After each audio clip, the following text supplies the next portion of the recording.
मला अटक करायला हिम्मत लागते, जरांगेंचा पुन्हा फडणवीसांवर निशाणा.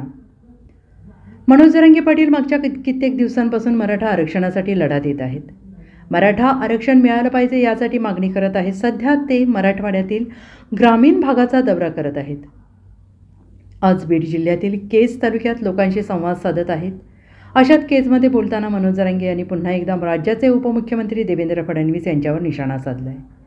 देवेंद्र फडणवीस साहेब मला मनोज जरांगे पाटील म्हणतात, मला अटक करायला हिम्मत लागते, असं जरांगे पाटील म्हणाले. माझा मराठ्यांना शब्द आहे, जेलमध्ये सडेन पण तुमच्याशी गद्दारी करणार नाही. देवेंद्र फडणवीस चिल्लर चाळे करतात, मस्ती करणाऱ्याला आवजाव करत नसतात. मराठ्यांच्या नादी लागाल तर तुमचं राजकारण संपून जाईल. आजपासून देवेंद्र फडणवीस यांना अहो जाओ बोलणं बंद. देवेंद्र फडणवीस यांनी पातळी सोडली आहे. तुझ्या एसटी रिकाम्या जातात, आम्ही काय करावं? तू काय बधीर झालेला मंत्री आहे का? तू मला जेलमध्ये टाक, मराठे काय करतात बघ, असा इशाराच जरांगेंनी दिला आहे. Bureau report, SBN Marathi, Beed.